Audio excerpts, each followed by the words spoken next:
Ndugu wananchi, kama tunavyofahamu, meli ya MV Mapinduzi II ilikamilika ujenzi wake mwaka 2015 kule Korea ya Kusini, na tarehe Januari mwaka 2016 meli hiyo ilikabidhiwa rasmi hapa Zanzibar na kuanza safari zake.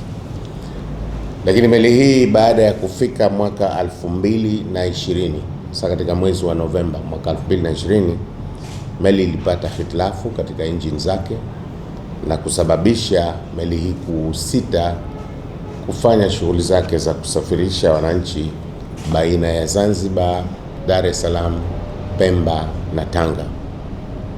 Kusita huko kwa meli hii, serikali ilianza kufikiria kuchukua hatua mbalimbali, na mwanzoni kulikuwa na hatua ya kwamba meli hii iuzwe, lakini kwa bahati mbaya bei iliyofikia katika mnada haikuiwezesha serikali kufanya maamuzi ya kuiuza meli hii, na badala yake serikali ilifanya maamuzi thabiti ya kwamba meli hii tengenezwe, irudi katika hali yake ya kuweza kutoa huduma za usafiri kwa wananchi wa visiwa hivi Unguja na Pemba, lakini baina ya kisiwa hichi cha Unguja na Dar es Salaam na baina ya kisiwa cha Pemba na Tanga.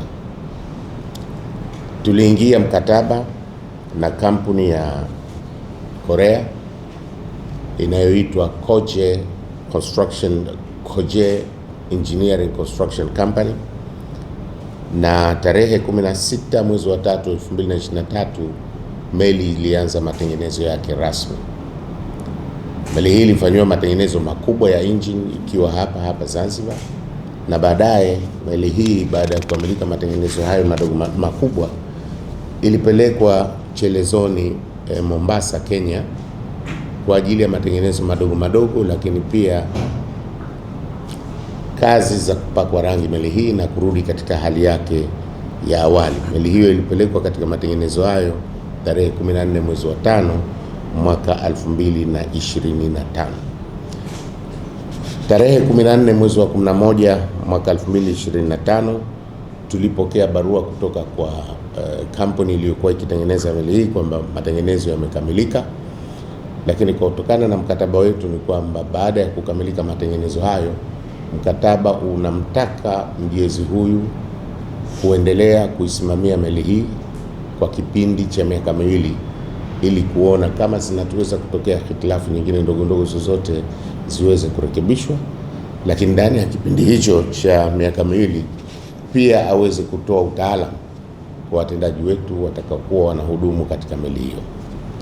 Sasa meli imekamilika na tunatarajia kwamba meli hii itaanza safari zake rasmi tarehe 1 mwezi wa Mei mwaka 2026, na safari hiyo itaanza kwa kuondoka Unguja saa 1 kamili za asubuhi kuelekea Pemba na kurudi siku ya Jumatatu. Kwa kuanzia itakuwa inakwenda siku ya Ijumaa na kurudi siku ya Jumatatu kutokana na msongamano kidogo uliopo katika bandari yetu ya Malindi, lakini hatua mbalimbali zinachukuliwa ili kukamilisha matengenezo katika bandari ya Maruhubi, ambapo meli hii sasa tunatarajia itaweza kufanya kazi zake kwa kupitia bandari ile ya Maruhubi. Uwezo wa meli hii ni kubeba abiria 1200 kama ilivyotengenezwa hapo awali, lakini pia ina uwezo wa kuchukua tani 200 za mizigo. MV Mapinduzi itaanza huduma yake ya kawaida kama nilivyosema tarehe 1 mwezi wa 5 2026 saa 1:30 asubuhi kupanda meli kuanzia saa 12 za asubuhi. Kwa hivyo wananchi wote wanaotaka kupata huduma ya meli hii wawe wameshafika bandarini na kupanda katika meli ifikapo saa 12 za asubuhi ya tarehe 1 saa 1:30 asubuhi. Meli hii inaondoka kuelekea Pemba, lakini pia itarudi Unguja Jumatatu tarehe 5 mwezi wa Mei 2026 saa 1:30 asubuhi na kupanda melini kuanzia saa 12 za asubuhi. Safari zitaendelea kila wiki kwa ratiba ya kwenda Pemba kutoka Unguja siku ya Ijumaa na kurudi siku ya Jumatatu mpaka hapo litakapotolewa tangazo jingine. Kwa upande wa bei kwa wakazi, kwa maana wakazi wa Zanzibar na Tanzania kwa ujumla,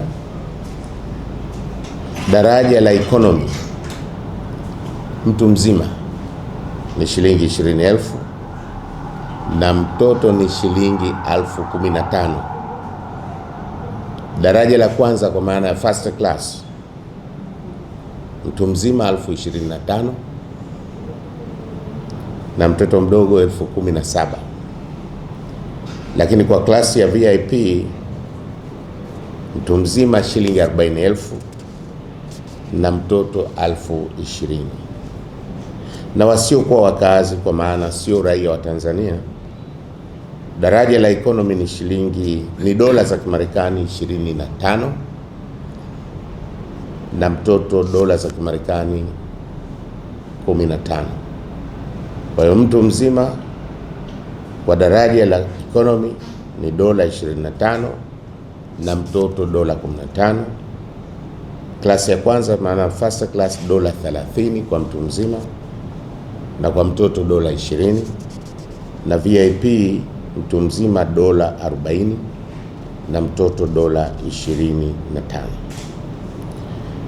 Ili kurahisisha ununuzi wa tiketi kwa abiria, shirika limeteua mawakala wawili ambao watakuwa wanahusika na kuuza tiketi. Mawakala hao ni Chaha Traveling Agency na Edi Sada Company Limited.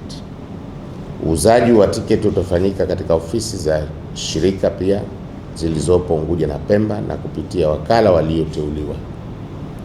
Shipco inawakumbusha abiria wote kuzingatia kanuni za usalama wa baharini, ikiwemo kufuata maagizo ya nahodha, kutobeba mizigo hatarishi, lakini pia kuchukua hatua za usalama wanapokuwemo ndani ya chombo. Nawashukuru sana na asanteni sana kwa taarifa hii.